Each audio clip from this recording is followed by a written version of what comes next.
So I'm Dr. Shwini Bapat. I'm a palliative care doctor, and I'm co-founder of Hippocratic Adventures, where we talk about everything related to practicing medicine abroad. And today we're so excited to host our first webinar in a very long time. And it's going to be on how to transition to practicing medicine in New Zealand. So if you're looking for kind of a break from the grind, a new challenge, or simply an adventure for you, your family, your kids, you're definitely in the right place. So I'm going to introduce you to Kate McKendry and Martin King from New Zealand NZDr. Kate is a director at NZDr and a recruitment specialist, and she has over 2 decades of medical recruitment experience. Martin is a director at NZDr, and he is a licensed immigration advisor. And through his work as an immigration advisor, he's helped and represented a lot of doctors and their families through the New Zealand immigration process, and has supported many physicians on their journey to living and working in New Zealand. They were actually, as they both mentioned, they were actually both initially based in the UK before relocating to New Zealand themselves. So they kind of have that experience of relocating themselves, and so they can understand what that experience is like to relocate to a whole other side of the world. So they're going to present, and then we will have about, I think, 10 to 15 minutes at the end for any questions. If you have questions while they're presenting, pop them into the chat. And if you could write Q&A in caps, that'll kind of flag us that it's a question. And we'll do our best to collate them and get through them at the end. And at the end, I will also share the email address for Kate so that if you have any further questions or want to get in touch, you know who to reach out to. So let me hand it over to Kate. Let's see. Brilliant. Thank you very much, Ashwini. So thanks for joining us. As noted, it is a webinar. Now, we've put for US board certified doctors. A lot of the information, most of the information transfers to Canadian trained and UK trained doctors as well. There are a few nuances of difference, but for the most part, it's going to be very, very similar. So as Ashwini mentioned, you'll be hearing from myself and Martin. The idea of the webinar is to give you an overview of the process for relocating to New Zealand as a senior doctor. Everyone's training, qualifications and experiences are unique, and your personal circumstances and preferences are unique to you as well. So this will give you a good grounding, and if you've got any specifics, you can talk to us directly, or as Ashwini said, there will be a time for some questions at the end.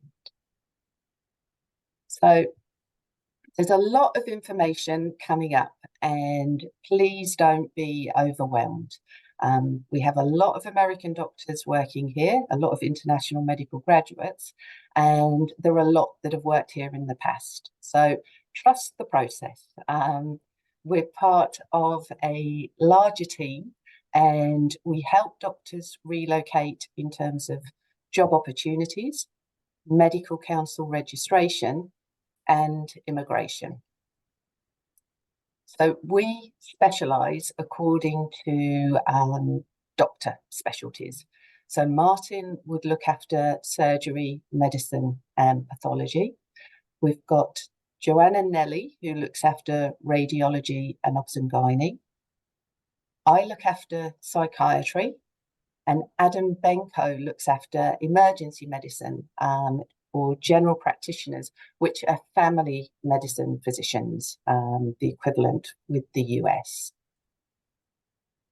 Now, one of the questions that we get asked from the get-go is, what will our services cost you?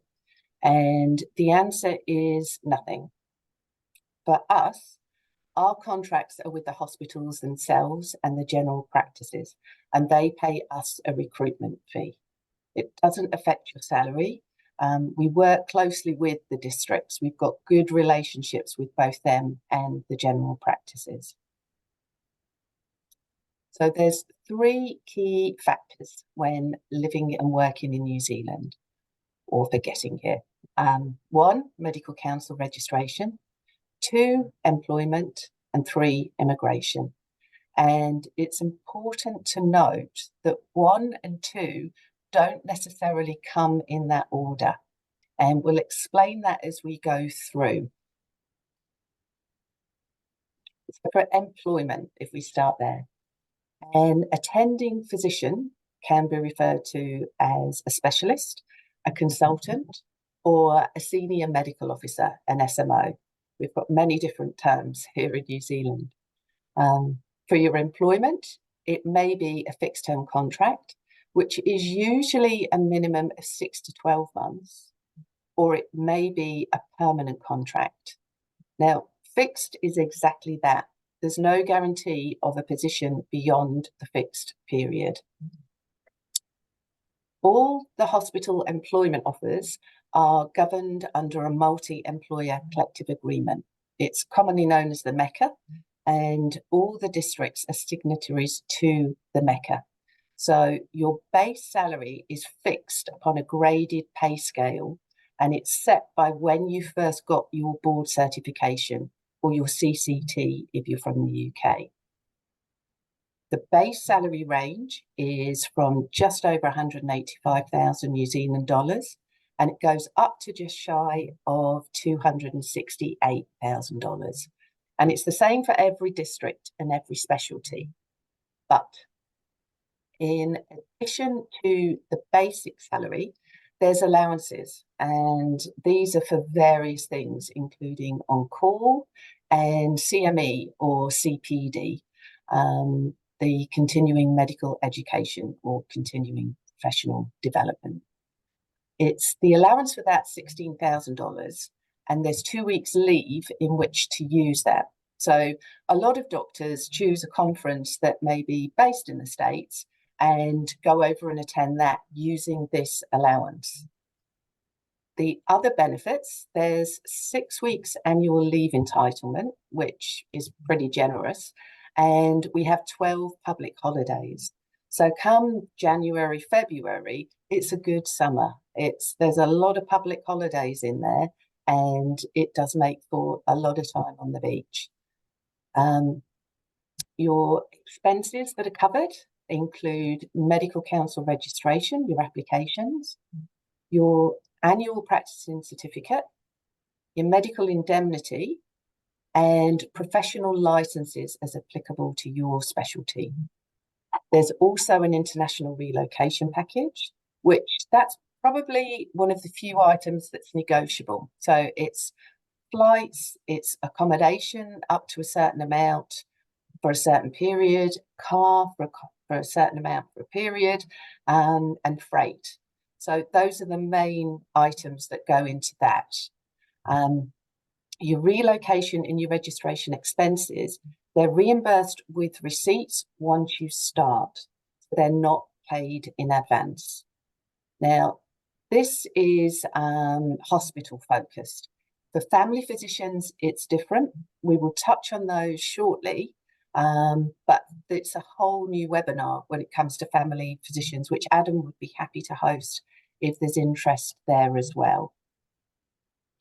Now, some cases, for some high need specialties, there is the opportunity to work as a true locum, which is an independent contractor via NZDr. So the payments are higher than that of a MECA if you broke down the daily rate. And you're paid a daily rate, and NZDr would pay you weekly. There's accommodation and a vehicle, but then there's limitations on travel relocation and expense reimbursement, and there's no holiday provision. So it's not preferred by the districts, and particularly if you haven't worked here before.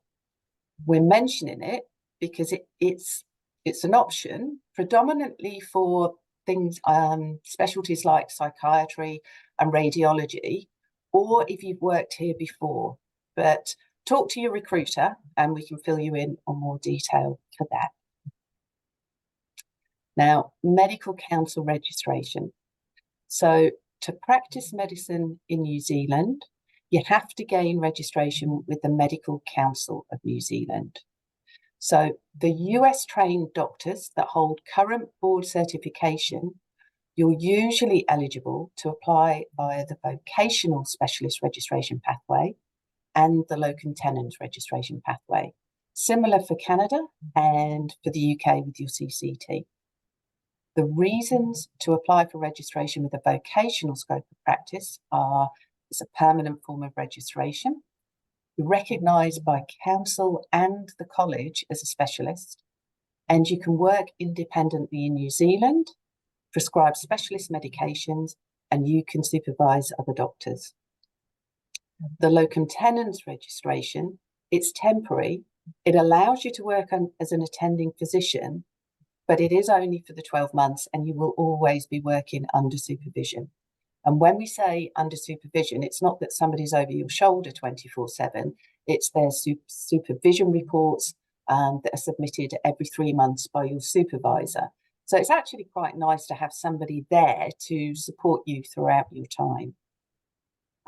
There is a third option, which is general registration via the comparable health pathway or competent authority pathway for the UK. That's there if you don't hold a current board certificate. If that's you, contact us and we can talk you through that and the implications about it. We also touch on that pathway a little more in relation to family physicians shortly. So vocational registration is the VOC3 pathway. And what happens is the Medical Council of New Zealand and the training college for your scope of practice review your training, your qualifications, and your experience. And they compare it with that of a New Zealand trained medical practitioner. And the Medical Council advises international doctors to apply for preliminary or paper-based advice in the first instance. Once you're deemed eligible, everyone starts on provisional vocational registration, and the period doesn't affect your salary. Now, to give you an idea about the outcomes. So, first of all, there's no exams. The outcomes from the preliminary advice may be that, number one, you're not eligible, which is reasonably unlikely because we have so many American physicians working here in New Zealand. That you're potentially eligible, but the council want you to have an interview with the college to discuss more detail on certain aspects before they will offer final advice. And that's usually done via Zoom before you leave your home country.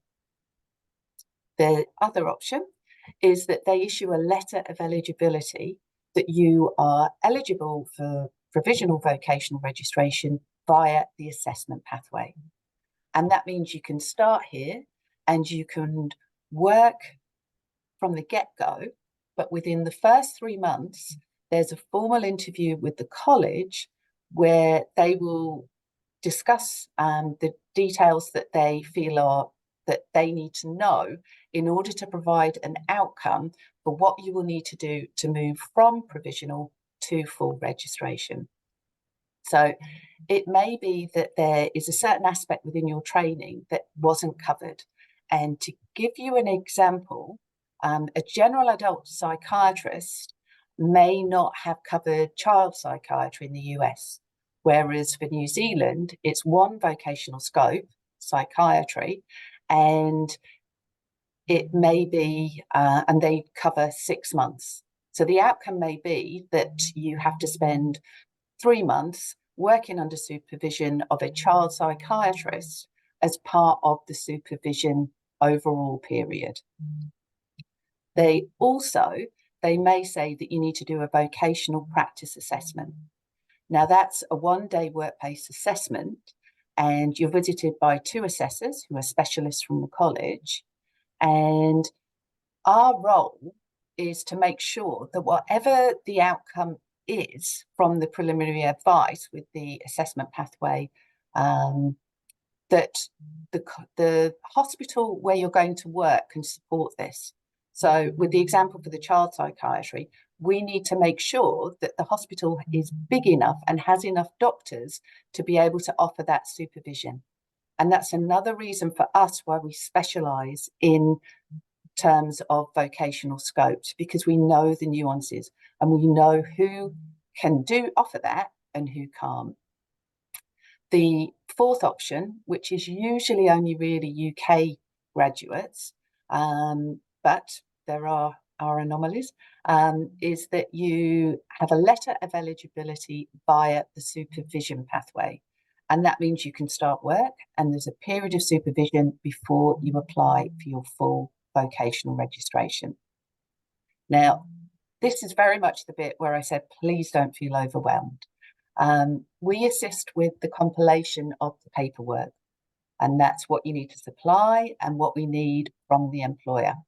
There are nuances with each specialty, and that's why the recruiters said this, specialise in certain areas. But your paperwork includes your CV, and that's way more detailed than the US CVs. It's detailed information on your residency and registration of your qualifications with EPIC, which is EFMCG, I think, or it previously was known as that. There's also certificates of professional status and your references. And some of these elements are time critical. So we help you compile this, we get a supporting paperwork from the districts, and we work with you through to the submission of the documents. Are you loving this conversation? Then I invite you to sign up for our weekly email newsletter. This is where we share tips and strategies about moving abroad that we just don't share anywhere else. So make sure to sign up at hippocraticadventures.com/subscribe. Now, the Locum Tenens special purpose registration, you can apply for this if you have an overseas specialist qualification on the approved list and you have a job offer to work in New Zealand for 12 months or less. It allows you to work as a specialist for up to 12 months. It doesn't need to be consecutive.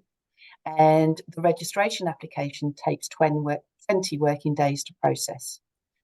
Most US qualifications are on the approved list, but some aren't. And I know ophthalmology is one of those.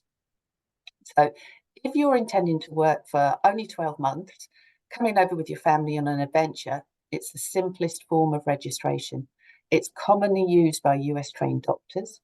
It's much faster and more economical, but there's still the preference for the 6 to 12 months. And the paperwork is still too arduous for a few weeks of locum work. Now, it's also, sometimes this is used to speed up the relocation process for permanent job offers. If you have chosen to get the job offer first, because that's an element that I missed for the vocational, so I'm just going to jump back. You can apply for the vocational registration without a job offer. And once you have your letter of eligibility, you've got 2 weeks in which to find a job. So for the locum tenens, it's sometimes applied for if you get the job first, and it's done in conjunction with the vocational registration. And that's because the time frame of 20 working days, it allows for clearer planning, and there are minimal immigration implications that when doing this. In these circumstances, the Medical Council won't issue an annual practicing certificate without the vocational registration having been submitted. Now, there's a few risks associated with doing it this way, because we don't know the outcome. We can't guarantee it. So it's good to discuss with your recruiter ahead of this way. Now, family medicine. So unlike hospital-based specialists, most family medicine specialists start work with provisional general registration, And if you're from the US, it's via the comparable health system pathway. To do this, you need to have worked for 33 months or at least 20 hours per week within the last 48 months, or completed your family medicine residency within the last 3 years, have worked 30 hours per week for 33 months out of 48 months, of which 18 months were in family medicine. There's a 20-day application time, and you're required to have a job offer before you submit this application. There's family medicine roles all over New Zealand, and as mentioned, we'll give you Adam's number, or you can contact Adam through me. Now, for general practice, the starting salary is around 183,000 New Zealand dollars for a 32 hours per week. Now, references.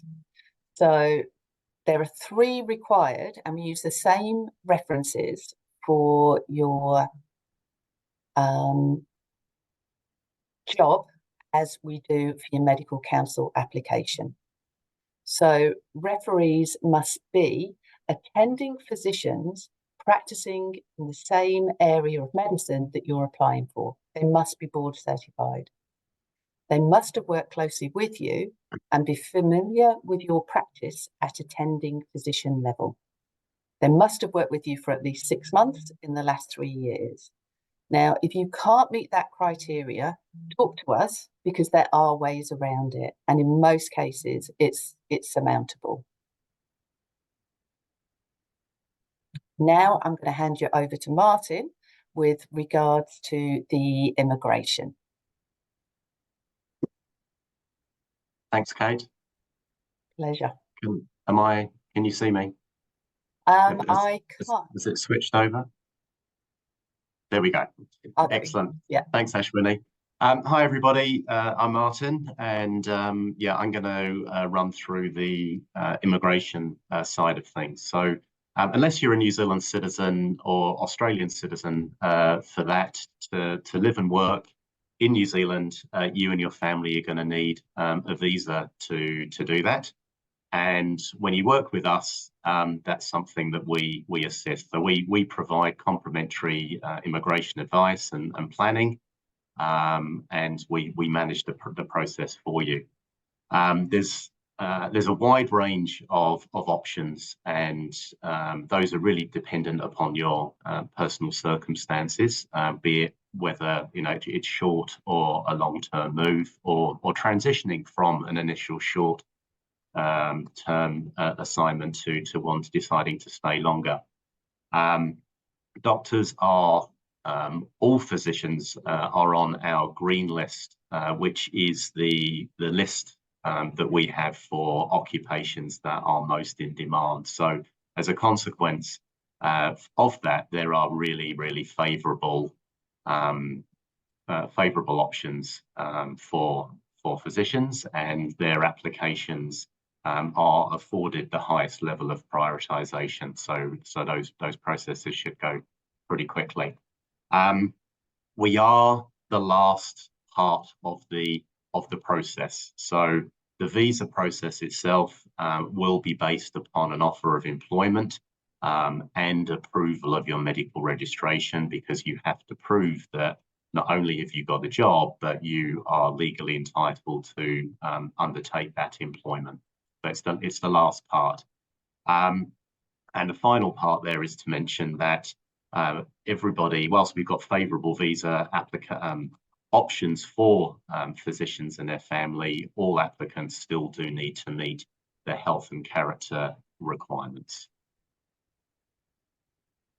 We have two, as I mentioned, for different circumstances and how long you're going to stay, we have two main headline categories: temporary visas and residence. So temporary visas, as the name suggests, are for a particular specific reason and for a specified period of time. So most commonly, you'd be thinking of a work visa or a student visa for a child, for example. There's no age limit at all when it comes to work visas. As mentioned before, the work visa, the primary applicant work visa will be based upon their employment, so that it only allows them to work within the job that they've been offered. The duration of the work visa will match your contract of employment. So if it's a 1-year fixed term contract, you will get a work visa for a year or just over to allow you to do that. But it can be issued with a visa for up to 5 years for a permanent job offer. There are individual applications for each family member, so they will all be associated with the main applicant, but if you've got an accompanying partner or dependent children, they will have visas to suit their requirements, and you collectively come as a family. Partners, they don't need to have a job offer, but they would be eligible for what we refer to as an open work visa, which allows them to work for any employer or as a contractor or not work at all. And dependents under the age of 20 would be eligible for either a student visa or a visitor visa, depending upon their age. So age 5+ up to 19 or up to high school age, you'd get a student visa and you would be treated as a domestic student. So that means you would have exactly the same status as a New Zealand citizen or resident child, and no additional fees to be paid.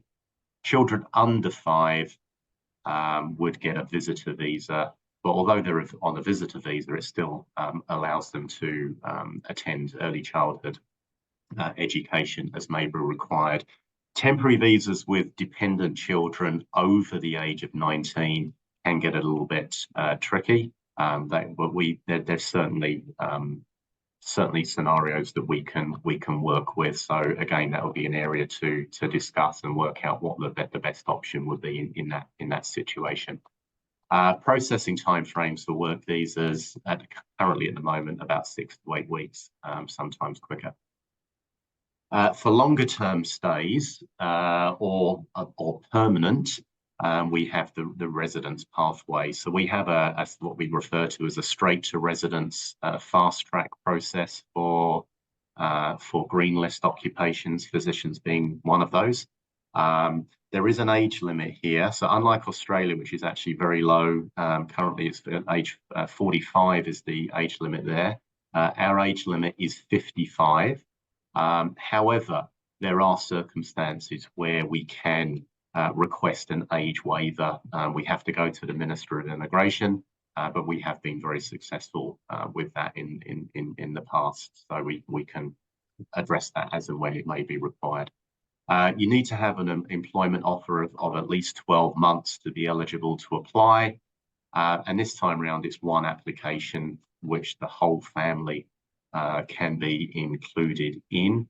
With residents, dependent children can be included up to the age of 20, up to and including the age of 24. So for any child that you have that's still single, no children of their own, and still substantially financially dependent upon you, can be included in that residence application. Processing again is about 6 to 8 weeks, so it's very quick. With residents, you will initially have what I suppose some people refer to as temporary residence. So your residence will be issued for 2 years, and then after 2 years, there's a minimum time that you need to spend in the country in order to then be eligible to apply for your permanent resident visa. That time in country is a minimum of 6 months. And then after that, you apply for your permanent resident visa, which is a very quick process and a simple test of whether you've spent the time in the country. Once you have your permanent resident visa, then you have the indefinite right, you and your family have the indefinite right to reside in New Zealand forever. So even if you left the country, went to work somewhere else, you would always have the right to return to New Zealand and live and work. You just need to transfer your visa to a new passport as and when you renew it. The eligibility for citizenship comes after 5 years, and again, that's a time-based requirement to be in New Zealand. So once you've been a resident for 5 years, you can potentially qualify for citizenship. Just a note here, because it does come up, that if you are a single parent or you have a dependent child under 16, and they'll be travelling with one of their parents, you would need to have legal permission to or rights to remove the child from the country. But we can discuss that as and when may be required. Next slide, please. As mentioned from the outset, so these are some of the general things that come up to be aware of. So everybody needs to meet health and character. So that's not just the main applicant, that's any accompanying family as well. So for any visa application that you're making for 12 months or more, everybody needs to undertake health screening. That health screening or medical is undertaken by an approved clinic, and then those medicals are submitted through an online platform. It is really, really important that we have an opportunity to assess any current or historic medical condition that that's either medication has been taken or there's been sort of a significant medical intervention required historically. That doesn't mean that it's going to be prejudicial to a favourable outcome, but it can affect the advice that we give and to set an expectation of what's going to be required in the process. So it's best, whatever it is, discuss it. Everything is treated confidentially, of course, and then we can set that expectation for you as well. The other thing is when applying for a visa of more than 24 months, you are required to provide police checks or criminal record checks.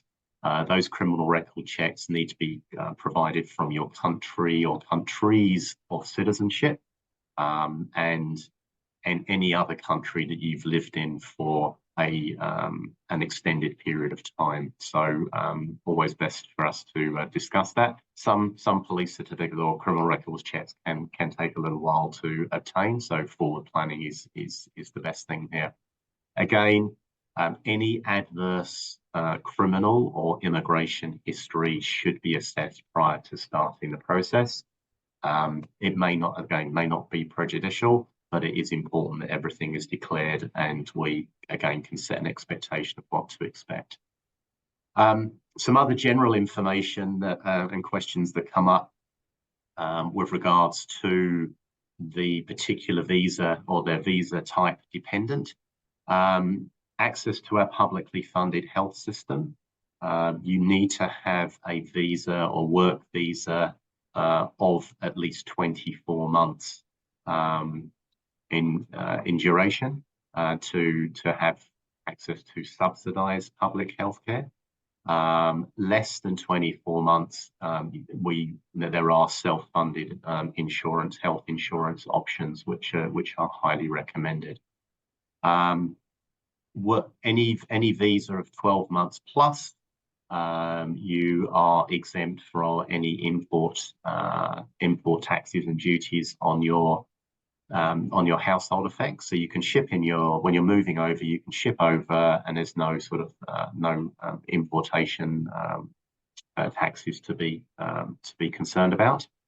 Also, this is for residents. So if you as a first-time resident, when you first get your residence, and for 4 years, the first 4 years of residence, there is a tax exemption on certain global income.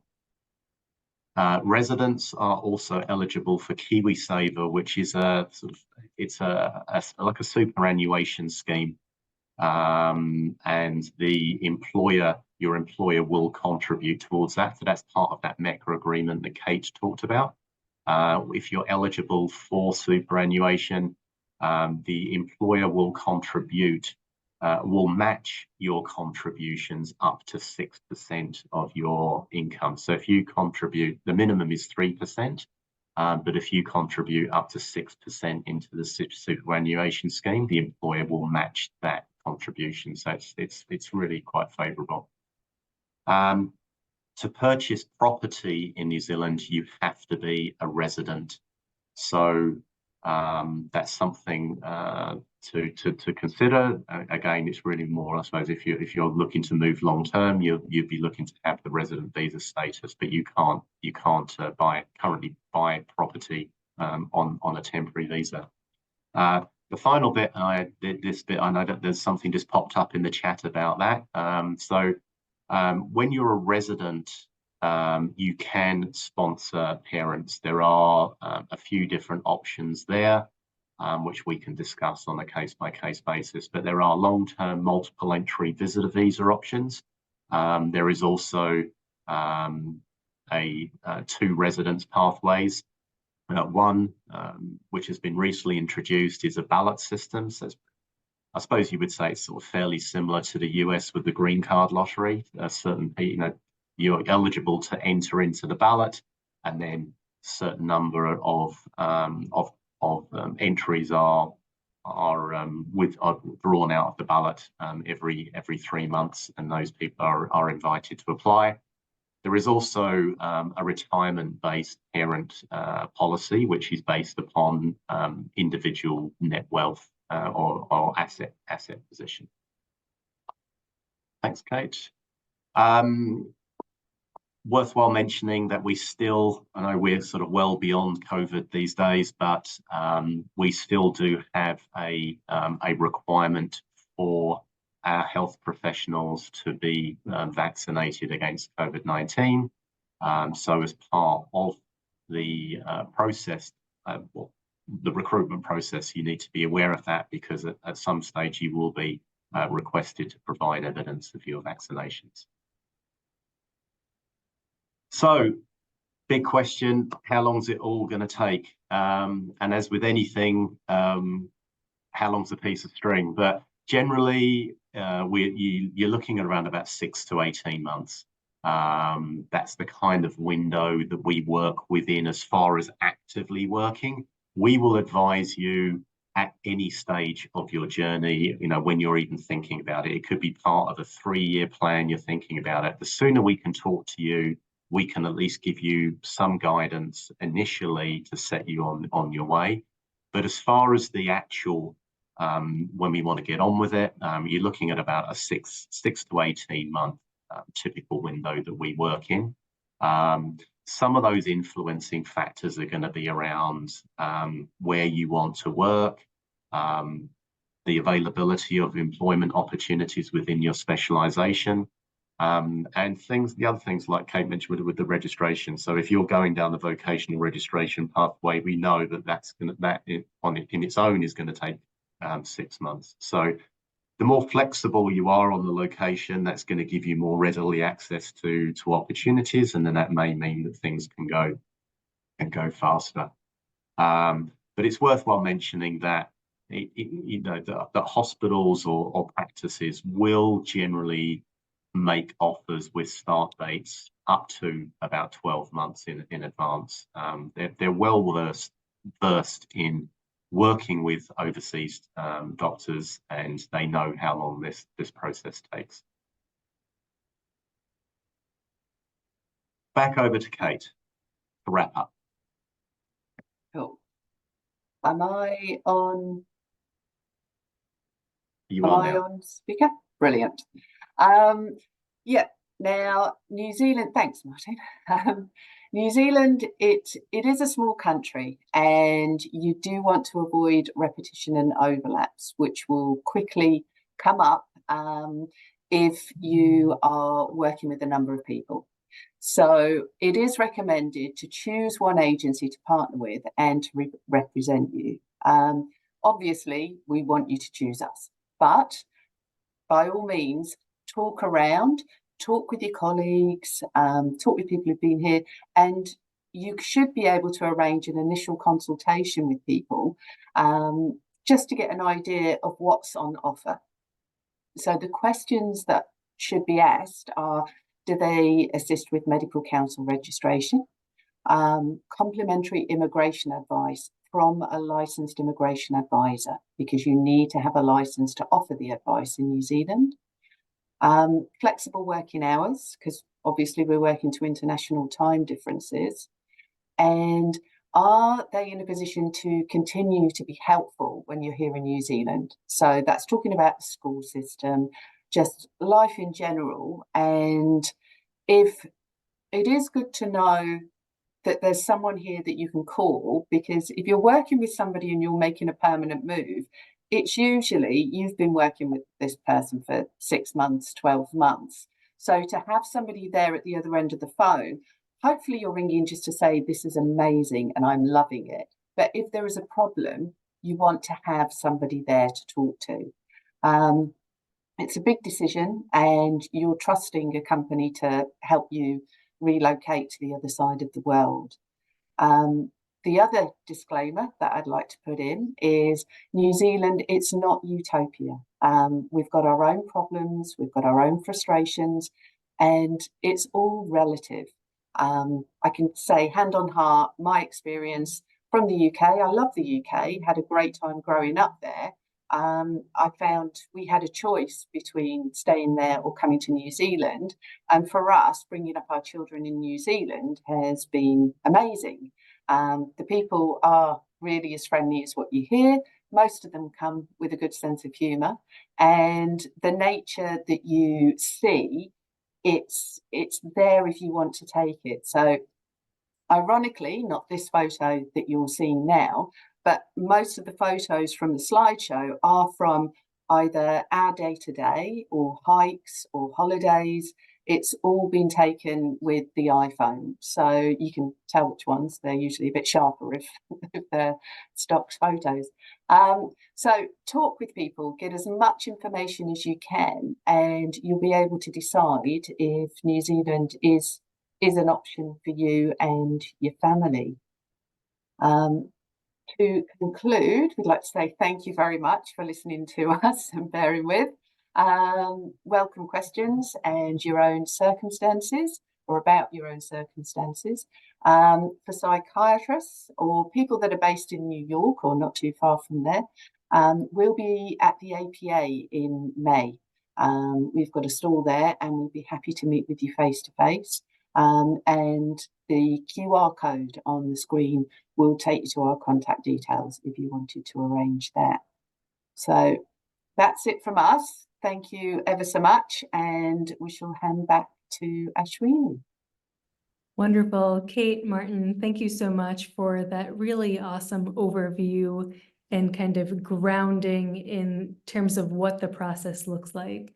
We've had some really good questions come up in the chat, so I wanted to just see if we can, how many we can potentially get through. So we had a question from Alar. He is a board certified cardiologist in the US, but his degree is what we call a DO, an osteopathic doctor in the US.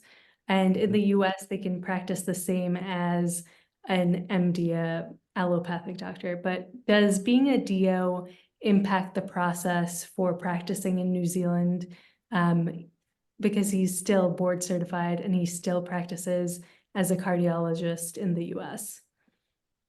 Yeah, it's a good question. And I've come across that in psychiatry. And I would say it would do well to do contact us directly and let us ask some questions, because it's with the psychiatry, it was some districts were, and it came down to the districts, it's not the medical council itself.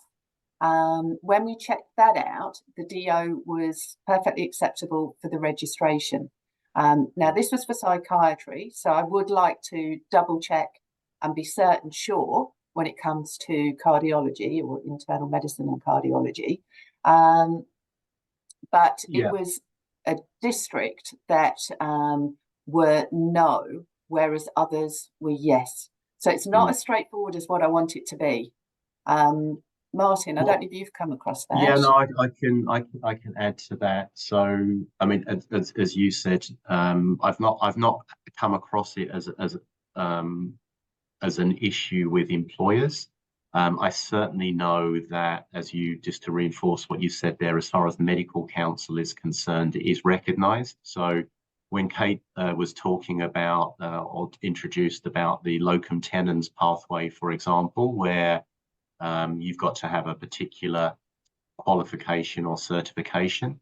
So on all of the specializations that accept from the US, it is either certificate of the American board of whatever the specialization is, or American osteopathic board of. So generally there is from my experience there is acceptance of that. Okay, wonderful. And then several people in the chat did ask, they are thinking of moving to New Zealand, but they have elderly parents, maybe in their early 70s. Would they be able to come with them to New Zealand as family? And do they need to take an English language test, or how does that work if you're thinking of moving to New Zealand and also potentially bringing your older parents over? Yeah.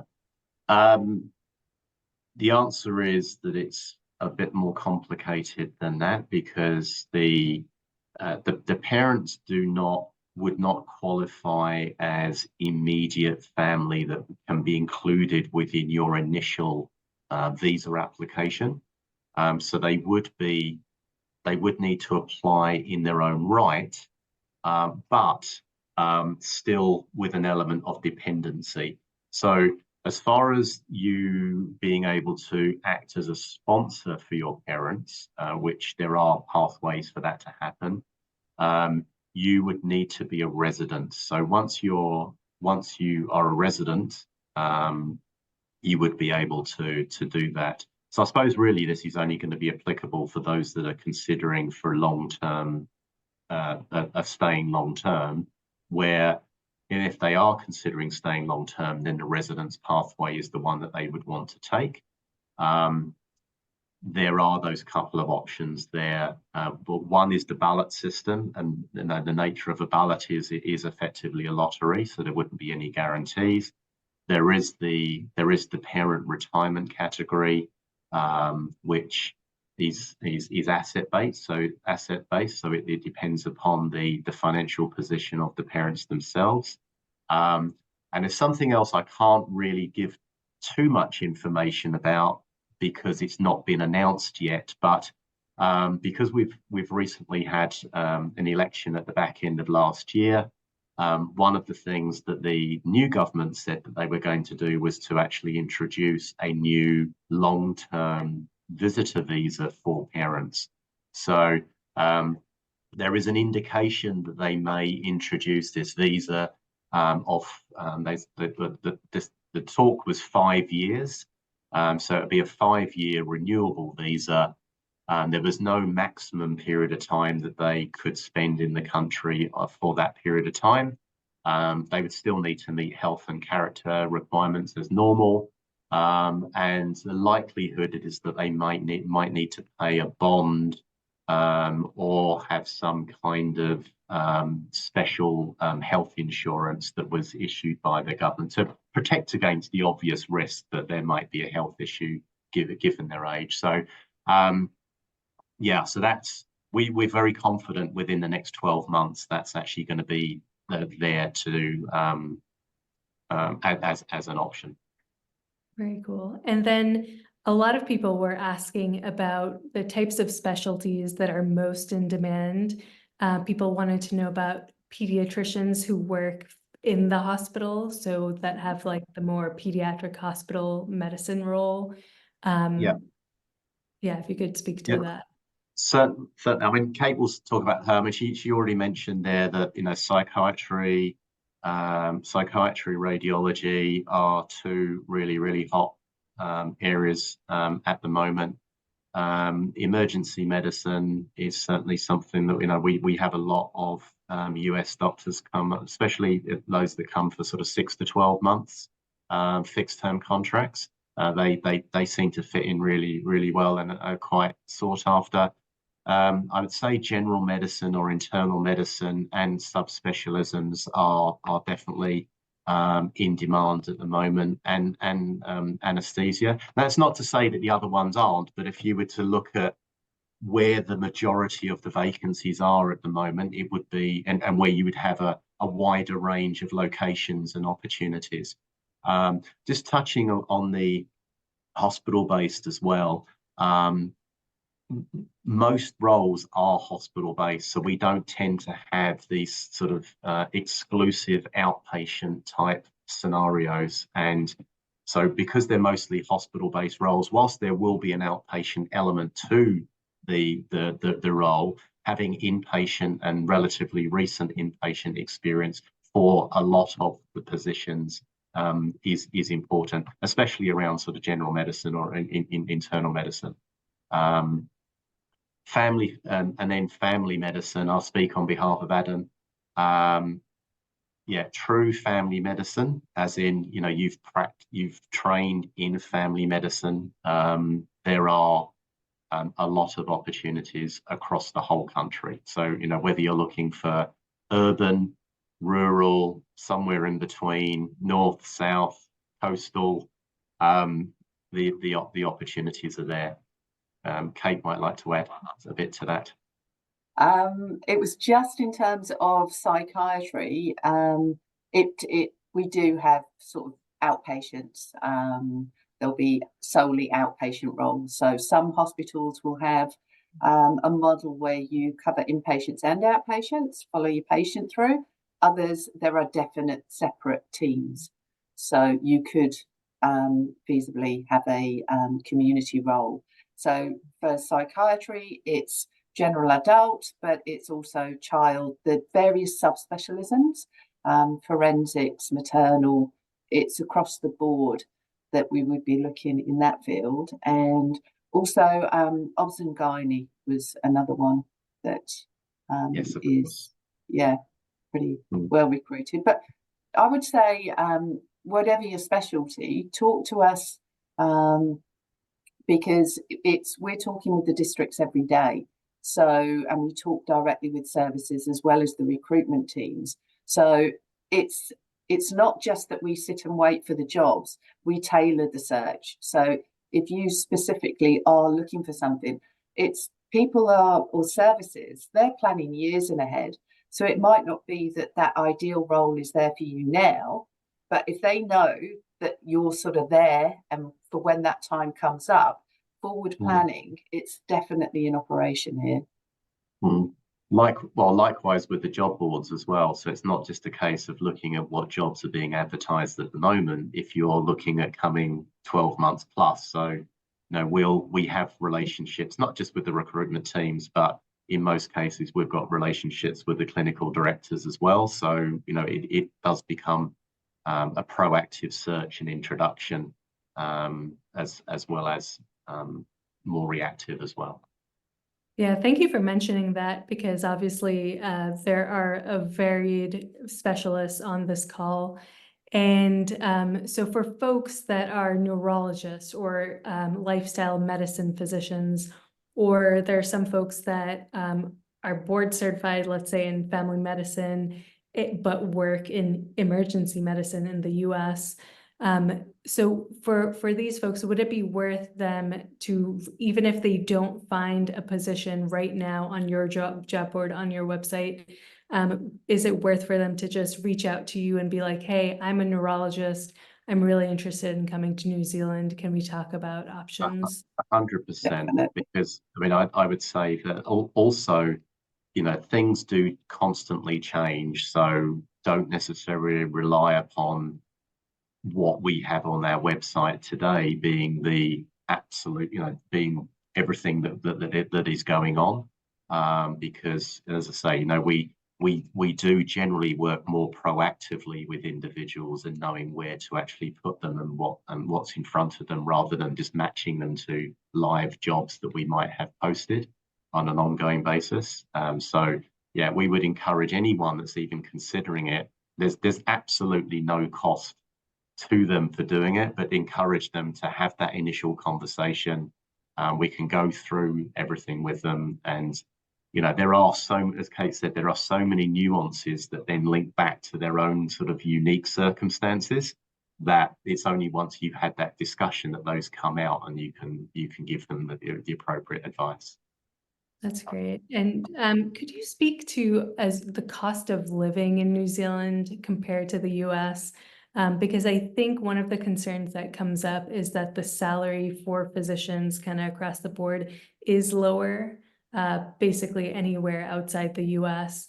And sometimes it's hard to figure out how far can that go, because I'm so used to spending the amount of money I spend living where I live in the US. And I'm sure it varies across New Zealand and where you choose and the type of lifestyle you have. But just your thoughts on that.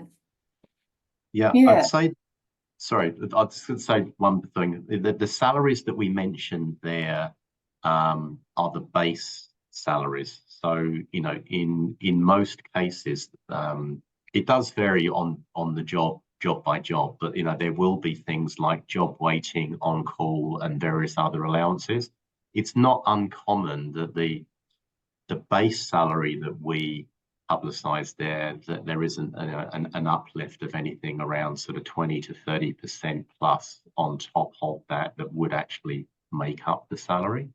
I've recently been in the US myself, and I did find that very, very expensive compared to here. I would say groceries probably were relatively on but maybe a bit more. I was actually surprised. I thought they were actually going to be a bit cheaper in the US than they were, to be fair. Certainly eating out was a lot more expensive in the States, hotels, those kind of things. So I mean, we certainly haven't escaped the whole cost of living and inflation cycle that has swept the world. But it'd be fair to say, as a physician in New Zealand, you're going to be in the top 5% of earners, and you're still going to be able to live very comfortably and afford a very good lifestyle. The main thing that will change region to region, I suppose that would be no different to the US, is probably is accommodation. So certain cities are going to be just going to be more expensive than others. Do you want to add to that, Kate? Just to say that for some specialties, some doctors do part public, part private.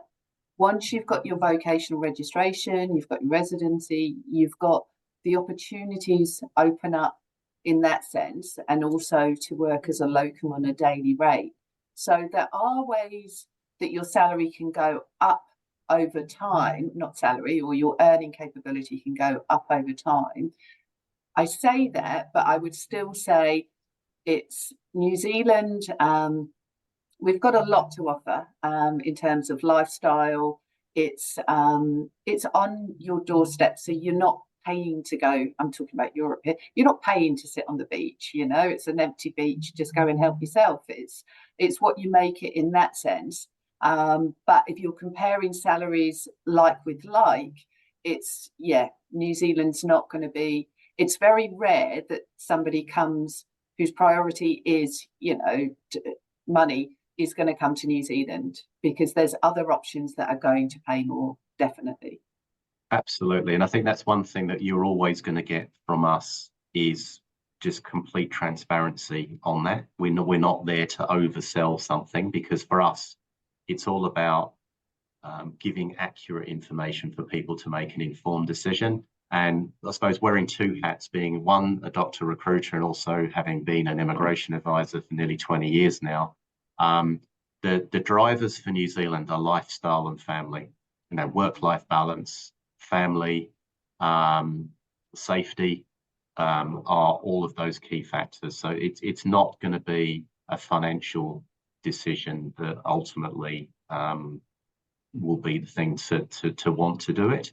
Because as Kate said, you can probably go other places and earn more money, but there is a real emphasis on work-life balance. There's a real emphasis around family and quality time and safety, and they're the kind of things that you can't actually necessarily put a financial element to.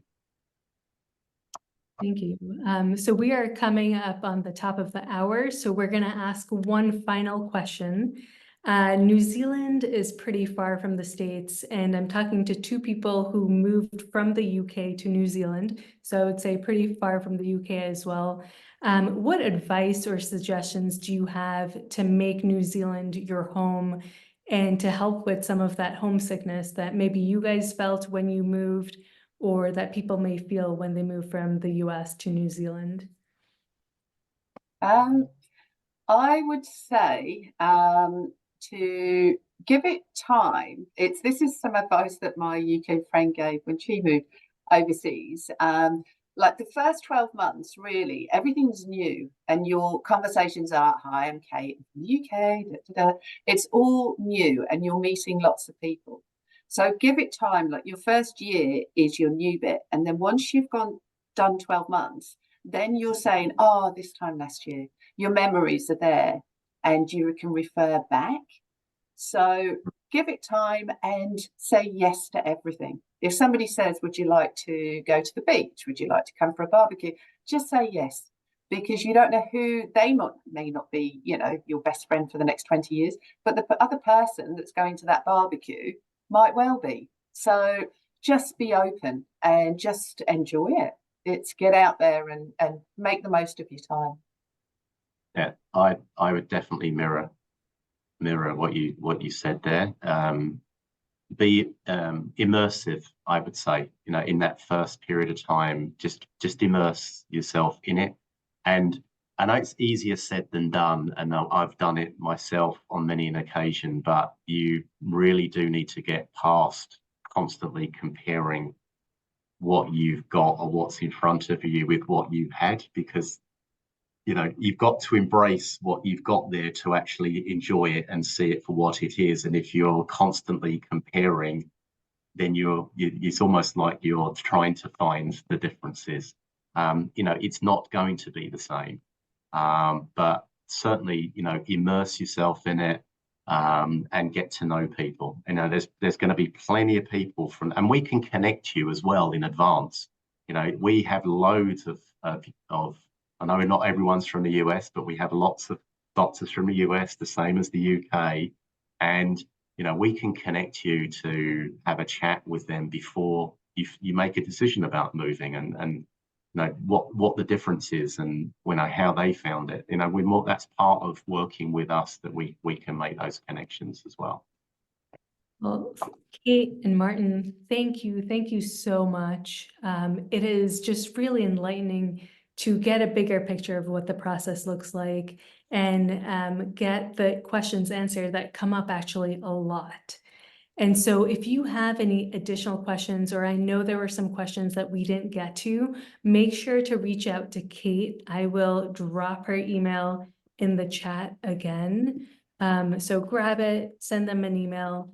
And if you're ready to take the next step or want to know what your options could look like in New Zealand, just reach out to them.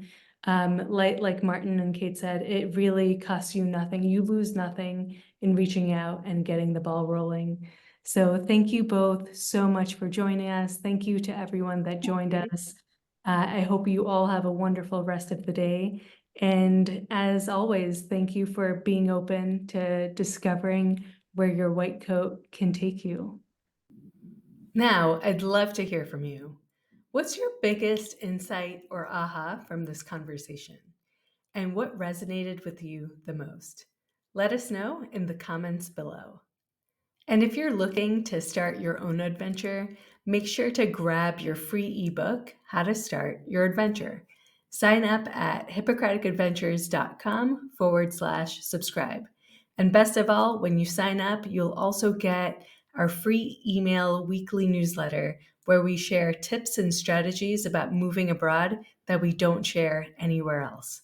So make sure to sign up now. Make sure to subscribe, like, or post a comment. And of course, make sure to share this with a friend or colleague.